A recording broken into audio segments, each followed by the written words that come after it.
حسن صاحب، وزیر اعظم نے کہا ہے کہ کسی کو غلط فہمی کا شکار نہیں ہونا چاہیے. امن ہماری خواہش ہے، اسے کمزوری نہ سمجھا جائے.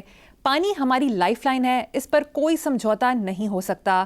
پہلگام واقعے میں پاکستان نے بھارت کو تحقیقات میں مدد کی پیشکش بھی کر دی. پاکستان نے بھارتی یک طرفہ اقدامات پر اقوام متحدہ کو خط لکھا ہے. بھارتی جارحیت کے خلاف سینٹ میں مشترکہ قرارداد بھی منظور کر لی گئی ہے. اصل بات یہ ہے کہ پاکستان نے بھارت کو تحقیقات میں مدد کی پیشکش کر دی ہے.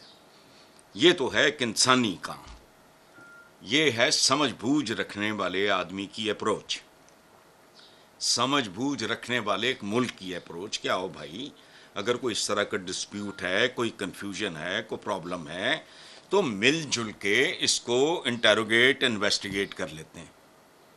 یہ ڈھنگ کی بات ہے. اچھا رہ گیا پانی لائف لائن، تو بھائی بات سنو، پانی لائف لائن سے بھی آگے کی چیز ہے. اس کی وجہ ہے، دیکھو ہر جاندار، ہر پودا، زراعت، زندگی ہے ہی بیسیکلی پانی. یہ یاد رکھنا. یہ اگر نوبت یہاں تک جاتی ہے تو بھائی بھوکے پیاسے مرنے سے بہتر ہے کہ پھر مار کے مرو، عبرت کا نشان بنا دو، پھر یہ خطہ مکمل طور پہ 100-150 سال کے لیے فارغ ہو جائے اور ایک ایسی نئی نسل ہوش مند پیدا ہو، خاص طور پہ ان جیسے لوگوں کی وجہ سے، جس کا دماغ کام کرے. یعنی تقریباً 1.25 ارب انسانوں کا ملک، اس کا سربراہ ایسے بات کر رہا ہے جیسے کوئی 150 500 1000 بندے کی. وہ تم لوگ تو بچ جانا ہے، ایلیٹ کا تو کچھ نہیں بگڑنا. معصوم لوگ مارے جائیں گے، ہوش کے ناخن لو. اس لیے یہ جو بنیادی بات ہے بہت پازیٹو، باقی تو ٹھیک ہے، سیدھی بات ہے کہ اگر مجھے پیاسا مارنا ہے تم نے، تو پھر میں تمہاری گردن کاٹ کے کیوں نہ مروں. ڈھنگ کی بات اس میں ایک ہے اسٹیٹمنٹ میں کہ پاکستان نے بھارت کو تحقیقات میں مدد کی پیشکش. بہت اچھا ہے. سعودی عربیہ جیسے، چائنا جیسے، یا اور کوئی 2-4 اور ملکوں کے بندے ڈال لیں تاکہ آپ کو دودھ کا دودھ، پانی کا پانی وغیرہ یہ وہ جو ہے وہ پوری طرح ہو جائیں تو بہتر ہے. اس کو ڈھنگ سے، دماغ سے، پانی پانی کرتے کرتے خونوں خون ہی نہ ہو جائے سارا خطہ. ہوش کرو. ایک غلط قدم اربوں انسانوں، کروڑوں کی نہیں کہہ رہا میں. آگے چلتے ہیں صاحب. سکھر میں جلسے سے خطاب کرتے ہوئے چیئرمین پیپلز پارٹی بلاول بھٹو زرداری نے کہا کہ مودی سن لے، دریائے سندھ ہمارا ہے، اس میں یا تو ہمارا پانی بہے گا یا ان کا خون.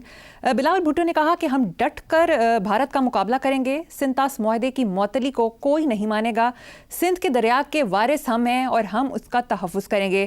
دوسری طرف بھارت میں آبی وسائل کے وزیر کا کہنا ہے کہ یقینی بنائیں گے کہ ایک قطرہ بھی پاکستان نہ جائے. اس نے ٹھیک بات کی ہے کہ یا پھر خون ہے یا پانی ہے، پھر خون بہے گا، اور جس کی آبادی جتنی ہے اسی حساب سے خون بہے گا. کر لو. ایک قطرہ بھی پاکستان نہ جانے پائے تو پھر تیار رہو. وہ بات سنو ہے وزیر صاحب، موت اس خطہ میں اتنی ارزاں نہ ہو، اتنی سستی نہ ہو.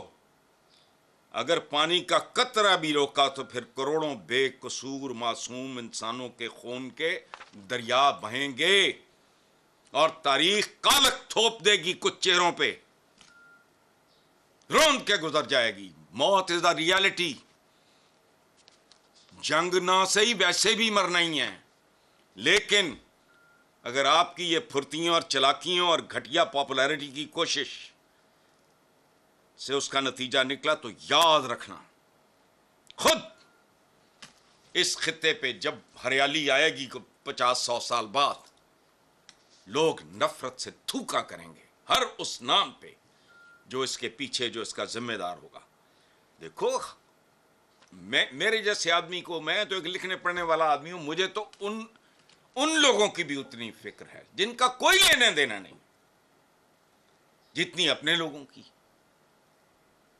او بھائی تمہیں ہماری نہیں ہے،